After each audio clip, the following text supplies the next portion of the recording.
सभी बीएलई को मेरा नमस्कार। मैं Ajay Choubey, CSC state office Lucknow से। आज हम लोग बात कर रहे हैं एक बहुत ही महत्वपूर्ण सेवा, प्रधानमंत्री डिजिटल ग्रामीण साक्षरता अभियान पीएमजी दिशा। एक तरीके से बात करें तो सीएससी को गांव-गांव तक पहुंचाने का ये पहला एक तरीके से बड़ा प्रोजेक्ट था, जो कि प्रधानमंत्री के सपनों को डिजिटली साक्षर बनाने के लिए प्रत्येक परिवार से पूरे हिंदुस्तान में हमें नियुक्त किया गया था। तो उसी के क्रम में अपने साथ बाद के बीएलई जो अभी इधर नए जुड़े हैं, उनको लेकर के एक रिफ्रेशर ट्रेनिंग कराने के लिए आज हमारे साथ हमारे दिल्ली मुख्यालय से भगवती मैम हैं, जो आज आप इस पे विधिवत चर्चा करेंगी। तो ma'am, over to you. Thank you Ajay Choubey ji, बहुत बहुत धन्यवाद आपका और यूपी टीम का, जिन्होंने एक फिर से एक ऑर्गेनाइज किया सेशन का, ताकि हम उन वेली से भी बात कर सकें जो 2017 के बाद से इस प्रोजेक्ट से जुड़े हैं। जैसा अजय जी ने बताया कि प्रोजेक्ट की शुरुआत अप्रैल 2017 में इस उद्देश्य से की गई थी कि भारत के ग्रामीण इलाकों के प्रत्येक परिवार से एक व्यक्ति डिजिटल रूप से साक्षर हो सके, कंप्यूटर मोबाइल फोन से न सिर्फ वार्तालाप बात करना सीखे, बल्कि पैसे का लेन देन, कम्युनिकेशन, संपर्क, संचार, इन तरह की चीजों से भी जुड़ सके। और जो भारत और इंडिया में हमें गैप दिखता है कि इंफॉर्मेशन की कमी है, इंफ्रास्ट्रक्चर की कमी है, वो लोगों की जिंदगी में डिवाइसेस का इस्तेमाल रेगुलर रूप से आए, रोजमर्रा की जिंदगी में वो डिवाइसेस, उपकरणों का इस्तेमाल करना सीखे। तो काफी रिलीज हमारे साथ 2017 के बाद जुड़े हैं, तो उनकी प्रॉपर ट्रेनिंग नहीं हो पाई।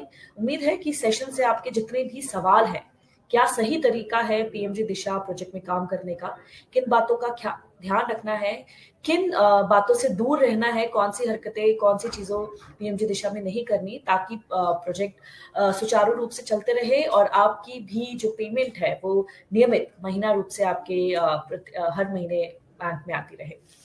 अजय जी, कोई सवाल नहीं है तो सेशन शुरू कर सकते हैं हम लगातार। नहीं, अभी आप शुरू करें, एक बार वो ओवरव्यू बताएं, उसके बाद फिर सवाल लेते हैं मैम। जी जी, जैसे अजय जी ने बताया कि प्रोजेक्ट की शुरुआत इस उद्देश्य से की गई थी कि भारत के प्रत्येक ग्रामीण इलाके के एक हर परिवार में से एक व्यक्ति डिजिटल रूप से साक्षर हो सके। ये दुनिया का अपना एक इकलौता सबसे बड़ा डिजिटल लिटरेसी प्रोजेक्ट है, जिसमें हम 6 करोड़ लोगों को डिजिटल साक्षर बनाने जा रहे हैं। सबसे पहले पीएमजी दिशा प्रोजेक्ट की बात की जाए तो सवाल उठता है कि कौन इस प्रोजेक्ट में काम कर सकता है। हमारे वीएलईज, विलेज लेवल एक सेंटर, सीएससी केंद्र ग्रामीण इलाकों में चला रहे हैं, वो व्यक्ति इस प्रोजेक्ट में काम करने के लिए एलिजिबल है, मान्य है। लेकिन आप इस सेंटर में अपने सेंटर को पोर्टल में कैसे रजिस्टर करें, क्या शर्तें हैं, उसके बारे में पहले बात कर लेते हैं। आपका एक वीएलई होना अनिवार्य है। आप नियमित रूप से हमारे डिजिटल सेवा पोर्टल पे कार्यरत होने चाहिए। ऐसा नहीं है कि आपने कल अपनी सीएससी आईडी बनाई, आज अप्रूव हुई और आप अगले दिन से पीएमजी दिशा पे काम करते रहने चाहिए। आप एक नियमित रूप से कुछ समय से 3 महीने से आप डीएसपी पोर्टल पे काम कर रहे हो, आपकी सीएससी आईडी सुचारू रूप से चल रही हो, जो सेवाएं हम अपने डिजिटल सेवा पोर्टल पे दे रहे हैं वो आप नियमित रूप से लोगों तक पहुंचा रहे हो। ये काम करने के बाद अगर आप ग्रामीण इलाके में कर रहे हैं तो आप पीएमजी दिशा प्रोजेक्ट में काम करने के लिए मान्य हो जाते हैं। इसके बाद हमारी रिक्वायरमेंट आती है, इंफ्रास्ट्रक्चर रिक्वायरमेंट, कौन कौन से उपकरण आपको चाहिए। पहली शर्त ये आती है कि आपका सेंटर मिनिमम 200 स्क्वायर फुट का एरिया रखता हो, ताकि जहां पे कंप्यूटर रखने के भी स्थान हो और बच्चे कैंडिडेट्स और लाभार्थियों की बैठने की भी जगह हो। इसके अलावा आपके पास मिनिमम 2 कंप्यूटर या लैपटॉप होने चाहिए, जिन पे इंटरनेट और वेबकैम की सुविधा हो। इसके साथ ही आपके पास बायोमेट्रिक डिवाइस भी होना चाहिए, जो कोई भी कंपनी का आप रख सकते हैं, आपके सिस्टम पे चलता हुआ बायोमेट्रिक डिवाइस हो। इसके अलावा जैसे बताएगा, डीएसपी पोर्टल पे आपका एक्टिव, सुचारू रूप से एक्टिव होना बहुत जरूरी है। अगर आप इन सभी शर्तों को पूरा करते हैं तो आप अपने केंद्र को, सीएससी केंद्र को पीएमजी दिशा पोर्टल में रजिस्टर कर सकते हैं। इसके बाद बात करते हैं कि एज अ वीएलई आप जब रजिस्टर करते हैं तो कौन कौन से दस्तावेज और चीजों की पोर्टल पे डिमांड की जाती है। सबसे पहले आप डीएसपी पोर्टल, डिजिटल सेवा पोर्टल पे जाएंगे और वहां पे पीएमजी दिशा योजना की सर्च करेंगे। पीएमजी दिशा पे क्लिक करते ही आपको एक नए पोर्टल पे शिफ्ट करा दिया जाता है, ले जाया जाता है, जहां पे आपकी कुछ डिटेल्स, कुछ जानकारी पहले से भरी होती है और कुछ जानकारी आपको नई भरनी होती है। आपका डिस्ट्रिक्ट, आपका राज्य, आपकी सीएससी आईडी पहले से आपको भरी हुई नजर आएगी। इसके अलावा आपको अपना मोबाइल नंबर भरना है और उसके बाद ही जियो लोकेशन आपको डालनी है। हम जियो लोकेशन इस उद्देश्य से डालते हैं कि अवेली जिस इलाके का है, जिस एरिया का है, वो वहीं पे काम कर रहा है कि नहीं, इसकी जांच करने के लिए आपकी जियो लोकेशन डाली जाती है। इसके अलावा आपसे ग्रामीण जीपी दस्तावेज, ग्राम पंचायत के दस्तावेज मांगे जाते हैं, जिसमें सूची होती है उन कैंडिडेट्स की जिनको आप पढ़ाएंगे, और उस दस्तावेज को आप जांच करवाते हैं, हस्ताक्षरित करवाते हैं गांव के प्रधान से, मुखिया से, जो भी हेड है वहां पे, आप उनसे साइन करवा के ग्राम पंचायत का डॉक्यूमेंट अपलोड करते हैं।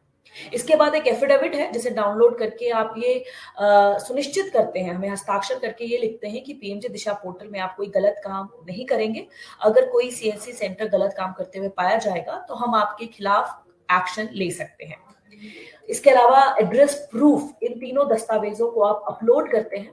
आपके इन तीनों डॉक्यूमेंट्स अपलोड होने के बाद हमारी डिस्ट्रिक्ट और स्टेट टीम आपके सेंटर को फिजिकली, भौतिक रूप से विजिट करती है, आपके सेंटर पे जाती है, चेक करती है कि जो दस्तावेज और चीजें आपने लिखी हैं, जो उपकरण आपने लिखे हैं, वो इंफ्रास्ट्रक्चर आपके पास है भी या नहीं, सेंटर आपका मौजूद दिए हुए स्थान पे मौजूद है या नहीं। इन सभी की जांच करने के बाद आपके सेंटर को अप्रूव कर दिया जाता है। इस बात का यहाँ खास ध्यान रखें कि कोई भी डॉक्यूमेंट गलत पाए जाने पर, फेक डॉक्यूमेंट अपलोड करने पे आपके सेंटर को निरस्त किया जाएगा, आपके सेंटर को आगे अप्रूव नहीं किया जाएगा, और हो सकता है कि आपकी सीएससी आईडी भी बंद कर दी जाए। तो यहाँ पे बिली इस बात का कृपया ध्यान रखें कि आप कोई भी गलत जानकारी के साथ सिस्टम पे नहीं आ रहे हो। जो भी दस्तावेज आप हमें दे रहे हैं वो सही हो और सही जानकारी रखते हो। अब अगर बात की जाए, ये तो बात की कि आपके सेंटर अप्रूव हो गया, सेंटर अप्रूवल होने के बाद आप, उसके बाद ही आप स्टूडेंट्स को पढ़ा पाएंगे, उनका रजिस्ट्रेशन करवा पाएंगे। एक सवाल हमसे पूछा जाता है, कैसे कैंडिडेट्स का चयन करें। कैंडिडेट्स का चयन यहाँ पे बहुत जरूरी है। आपको हर परिवार से सिर्फ एक लाभार्थी को चयन करना है। वो महिला, पुरुष, बच्चा कोई भी हो सकता है, बशर्ते उसकी आयु 14 से 60 साल की बीच ही होनी चाहिए। वो डिजिटल रूप से निरक्षर होना चाहिए, उसे कंप्यूटर डिवाइस का इस्तेमाल ना करना आता हो, लेकिन वो किसी एक भाषा का ज्ञान रखता हो, उसे हिंदी, अंग्रेजी या किसी भी भारतीय भाषा का ज्ञान हो, वो पढ़ना लिखना उसमें जानता हो या जानती हो। ऐसे लाभार्थी का चयन करके आप उन्हें पोर्टल पे रजिस्टर कर सकते हैं। इस बात का भी खास ध्यान रखें कि लाभार्थी का आधार कार्ड होना बहुत जरूरी है। बिना आधार कार्ड के पीएमजे दिशा पोर्टल पे रजिस्ट्रेशन नहीं किया जा सकता। सबसे पहले आपको कैंडिडेट का आधार कार्ड लेके उसको रजिस्टर करना है। उसके बाद बायोमेट्रिक ऑथ होता है। यहाँ पे रजिस्ट्रेशन के इस वक्त हमारे यहाँ रजिस्ट्रेशन की दो प्रक्रिया, दो ऑप्शंस, दो विकल्प आपके पास मौजूद है। एक विकल्प है कंप्यूटर के माध्यम से कैंडिडेट का रजिस्ट्रेशन करना। इसमें आप कैंडिडेट को बायोमेट्रिक से ऑथ करते हो और अंगूठा लगा के या जो भी आइरिस डिवाइस है, जो भी डिवाइस है, बायोमेट्रिकली ये प्रूफ करते हो, ये पता करते हो कि जो जानकारी आप दे रहे हो वही कैंडिडेट का रजिस्ट्रेशन भी किया जा रहा है या नहीं। दूसरा तरीका है मोबाइल एप्लीकेशन के थ्रू के द्वारा कैंडिडेट का रजिस्ट्रेशन करना। इसमें क्या होता है कि हमने ये पाया कि गांव में जगह जगह जाके अपने सेंटर से दूर जो गांव में बच्चे पढ़ते हैं, स्कूल में पढ़ते हैं, उनका रजिस्ट्रेशन करने के लिए थोड़ी मुश्किलें आ रही थी। इसके लिए हमने मोबाइल के थ्रू आपको रजिस्ट्रेशन करना अलाउ किया है। इसमें यह बात आपको खास ध्यान रखनी है कि मोबाइल से रजिस्ट्रेशन करते वक्त एक ओटीपी हम आपसे मांगते हैं, इसलिए हर प्रत्येक कैंडिडेट के साथ एक नया मोबाइल नंबर होना जरूरी है। आप किसी एक मोबाइल नंबर से दो लाभार्थियों का रजिस्ट्रेशन नहीं कर सकते, क्योंकि हर एक फोन पे केवल एक ही बार ओटीपी जाएगा। ओटीपी जाने के बाद आप कैंडिडेट का सक्सेसफुली बायो ऑथ से रजिस्ट्रेशन कर सकते हैं। उसके बाद रजिस्ट्रेशन करने के बाद डिजिटल, आपको ये मैंने आपको बताया कि मोड ऑफ रजिस्ट्रेशन आपका मोबाइल फोन या लैपटॉप के थ्रू है। मोबाइल दोनों के रजिस्ट्रेशन से आप कैंडिडेट को ये बायो सक्सेसफुल रजिस्ट्रेशन के बाद कैंडिडेट की जानकारी पोर्टल पे आ जाती है, उसकी तस्वीर हमारे पोर्टल पे आ जाती है और कैंडिडेट का सक्सेसफुली रजिस्ट्रेशन हो जाता है। यहाँ ध्यान रखिए कि कैंडिडेट का जो फोटोग्राफ आप यूज कर रहे हैं वो आज के समय का हो, अपडेटेड हो। कई बार हमने देखा है कि बच्चों का जब आधार बना था तो वो 11-12 साल के थे और 10 साल बाद वो बच्चों की शक्लें काफी चेंज हो गई हैं, बालों का कलर चेंज हो गया है, उनके वो अलग दिखने लगे हैं, जिससे एग्जाम के दौरान कोई परेशानी ना आए और ये सुनिश्चित किया जा सके कि सेम कैंडिडेट ही एग्जाम के लिए आया है। तो कैंडिडेट लाभार्थी का फोटोग्राफ आज के समय जितना अपडेटेड रखेंगे उतना आपको आसानी रहेगी। कैंडिडेट रजिस्ट्रेशन के बाद बात आती है, हमारे यहाँ पे एक इंपॉर्टेंट एस्पेक्ट है इन्विजिलेटर रजिस्ट्रेशन। इन्विजिलेटर को लेके कई सवाल हमारे डेलीज हमसे अक्सर प्रश्न करते हैं, आरटीआईज आती है हमारे को, हमारे टिकट्स पर रेज किया जाता है कि इन्विजिलेटर है कौन। यहाँ पे थोड़ा समय लेके आपको बताना चाहूंगी कि इन्विजिलेटर एक महत्वपूर्ण भूमिका पीएमजी दिशा परीक्षा में अदा करते हैं। पहले तो सवाल पूछा जाता है कि इन्विजिलेटर का चयन कैसे करें। कोई भी कंप्यूटर का ज्ञान रखने वाला, कंप्यूटर का बेसिक ज्ञान रखने वाला व्यक्ति को आप इन्विजिलेटर बना सकते हैं। ये कोई सरकारी शिक्षक हो सकता है, गांव का मुखिया पंच हो सकता है, पोस्ट ऑफिस का कोई अधिकारी हो सकता है, बैंक का कोई अधिकारी हो सकता है, जिसे आप इन्विजिलेटर के रूप में चयन कर सकते हैं। इन्विजिलेटर के आधार डाल के आप उसका रजिस्ट्रेशन करते हैं। जैसा कैंडिडेट का बायो करके रजिस्ट्रेशन होता है, वैसे ही इन्विजिलेटर का भी रजिस्ट्रेशन आप ऐड अपने पोर्टल पे करते हैं। इन्विजिलेटर का रजिस्ट्रेशन करते वक्त आपको इस बात का ध्यान रखना होगा कि परीक्षा के दौरान इन्विजिलेटर का फिजिकल रूप से, भौतिक रूप से सेंटर में होना बहुत अनिवार्य है। अगर इन्विजिलेटर नहीं रहेगा तो आपकी परीक्षा ना शुरू होगी ना खत्म। तो इसलिए उसी व्यक्ति का चयन करें जो आपके परीक्षा केंद्र में पहुंच सके समय पे और कैंडिडेट का एग्जाम करवा सके। ऐसे ही व्यक्ति का चयन करें जो पढ़ा लिखा हो और थोड़ा कंप्यूटर और तकनीकी ज्ञान रखता हो। इसके बाद इन्विजिलेटर के रजिस्ट्रेशन के लिए आपको उसका आधार चाहिए होता है। आधार के बाद आप उसका बायो ऑथ करके अपने पास एक लिस्ट बना सकते हो। कुछ 4-5 इन्विजिलेटर अपने पास एक समय में आप ऐड कर सकते हैं। ये भी देखा गया है कि कई लोग शिकायत करते हैं कि उनके आधार से इन्विजिलेटर के रूप में रजिस्ट्रेशन नहीं किया जा रहा। तो हो सकता है कि वो व्यक्ति किसी और ट्रेनिंग सेंटर में इन्विजिलेटर के रूप में रजिस्टर हो। जब तक वो उस समय अपने एक समय में एक ट्रेनिंग सेंटर से डिलीट नहीं होगा, वो नए सेंटर पे ऐड नहीं किया जा सकता। तो आपको इस बात का भी ध्यान रखना है कि एक व्यक्ति एक ही ट्रेनिंग सेंटर पे एक इन्विजिलेटर के रूप में कार्य कर सकता है। परीक्षा से पहले कैंडिडेट का एक वेरिफिकेशन हम करते हैं। इसका उद्देश्य है ये जांच करने का कि क्या जिस कैंडिडेट को पढ़ाया जा रहा है उसको किस क्वालिटी का, किस गुणवत्ता की ट्रेनिंग दी गई है, क्या उसे ईमेल भेजने, ईमेल लिखने के बारे में बताया गया है कि नहीं, कैशलेस ट्रांजैक्शंस के बारे में उसको कितना ज्ञान है। इसकी जांच करने के लिए हमारे पास दो तरीके हैं। पहले हम आपको एक go@pmgdisha.mail.in पर एक मेल भेजनी होती है। ये वही आपके डैशबोर्ड पे और कैंडिडेट के डैशबोर्ड पे रिफ्लेक्ट करता है। जैसे ही आप कैंडिडेट का रजिस्ट्रेशन करोगे उस दिन ये दिखाई देता है कि आपने कैंडिडेट को इस मेल पर, एक कैंडिडेट की मेल आईडी से एक मेल आपको भेजना है। ये मेल आप हिंदी, इंग्लिश किसी भी भाषा में लिख सकते हैं। इसके अलावा हम एक डमी ट्रांजैक्शन, एक वर्चुअल ट्रांजैक्शंस करवाते हैं 1-1 रुपए की 3 बार, ये जांच करने के लिए कि कैंडिडेट को वर्चुअल पेमेंट, ऑनलाइन या कैशलेस पेमेंट करनी आती है या नहीं। अब अगर बात करें कि कैंडिडेट को पढ़ाया क्या जाता है, 5 विभिन्न मॉड्यूल्स में कंप्यूटर की बेसिक जानकारी देने की कोशिश की गई है। ये मॉड्यूल 22 भाषाओं में कैंडिडेट के पोर्टल डैशबोर्ड पे अवेलेबल रहते हैं। जिस भी भाषा, जिस भी लैंग्वेज में कैंडिडेट कंफर्टेबल है, उसे ज्ञान है उस भाषा का, उस भाषा में उन मॉड्यूल्स की पढ़ाई कर सकता है। ये मॉड्यूल्स डिजिटल डिवाइस के बारे में बताते हैं, उनका कैसे डिजिटल डिवाइसेस को चलाना होता है, इंटरनेट का क्या उपयोग है, इंटरनेट का संचार, कम्युनिकेशन के लिए कैसे इस्तेमाल करें। साथ ही डिजिटल फाइनेंशियल टूल्स कौन कौन से हैं, जिनमें यूपीआई और आपके पैसे ट्रांसफर करने के जो विभिन्न वॉलेट्स हैं, विभिन्न प्लेटफॉर्म्स हैं, उनका इस्तेमाल कैसे करना है, सही तरीका क्या है इनके इस्तेमाल करने का, कौन कौन सी जानकारी आप किसी के साथ शेयर कर सकते हैं, कौन सी जानकारी किसी के साथ शेयर नहीं करनी, अपने एटीएम डेबिट कार्ड को कैसे सुरक्षित रखना है। इन सभी को इन 5 मॉड्यूल्स में अलग अलग तरीकों से बताया गया है, ताकि हमारे ग्रामीण नागरिकों को ये पता चल सके कि किस तरह की जानकारी वो आगे साझा कर सकते हैं और किस तरह की जानकारी अपने परिवार वालों के साथ भी शेयर नहीं करनी है। अब यहाँ पे कैंडिडेट को 20 घंटों की ट्रेनिंग दी जाती है। ये ट्रेनिंग 10 दिन, मिनिमम कम से कम 10 दिन और अधिकतम 30 दिनों के अंदर आपको कैंडिडेट लाभार्थी की ट्रेनिंग खत्म करनी है और उन्हें विभिन्न मॉड्यूल्स में जो भी पढ़ाया गया है आप उन्हें पढ़ा सकते हैं। चाहे तो आप कैंडिडेट को, लाभार्थियों को ग्रुप में, एक समूह में पढ़ा सकते हैं, नहीं तो उन्हें कंप्यूटर लैपटॉप के आगे बिठा के मॉड्यूल्स के थ्रू भी पढ़ाया जा सकता है। वो कैंडिडेट की लर्निंग स्किल्स, वो कितना जल्दी सीखता है, उस पर भी बात करती है। आप उन्हें समूह में भी पढ़ा सकते हो। कई बार देखा गया है कि समूह में बच्चा ज्यादा सीख रहा है, ज्यादा पढ़ रहा है आसपास देख के। अब कैंडिडेट का रजिस्ट्रेशन भी हो गया, उसकी आपने ट्रेनिंग भी कर ली और उसका वेरिफिकेशन भी हो गया। अब सबसे इम्पोर्टेंट जो महत्वपूर्ण स्टेप है वो आता है कैंडिडेट की परीक्षा करवाना। परीक्षा के दिन, जिस दिन आप परीक्षा ले रहे हैं, उस दिन ध्यान रखें कि आपके सेंटर पे लाइट, बिजली और इंटरनेट की व्यवस्था हो। ऐसा ना हो कि उस दिन बिजली बार-बार जा रही हो, इंटरनेट की कनेक्टिविटी कम या खराब हो, तो उसका असर आपको परीक्षा में देखने को मिलेगा। कैंडिडेट हो सकता है उसका परीक्षा ना चाहते हुए भी एग्ज़ाम बंद हो जाए, तो ऐसी चीज़ों को अवॉइड करने के लिए आप उस दिन एग्ज़ाम रखें, जिस दिन आपके यहाँ सेंटर पे एग्ज़ाम इलेक्ट्रिसिटी और बिजली और इंटरनेट की पूरी सुविधा मिल रही हो।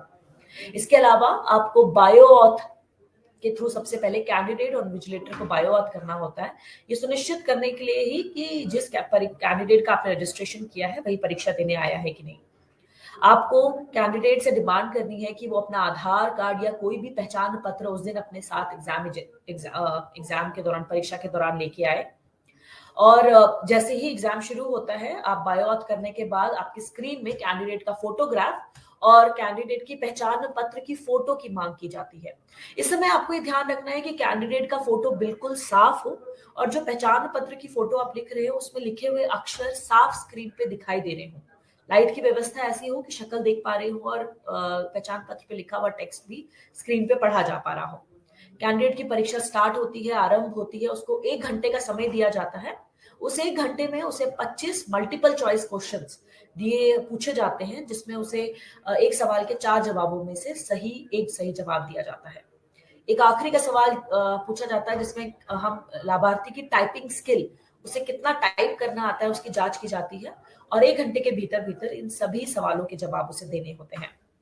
सवाल के सभी जवाब खत्म होने पे सबमिट बटन पे क्लिक करना होता है। ये आपको ध्यान रखें कि कैंडिडेट परीक्षा खत्म होने से पहले सबमिट बटन पे क्लिक ना करें।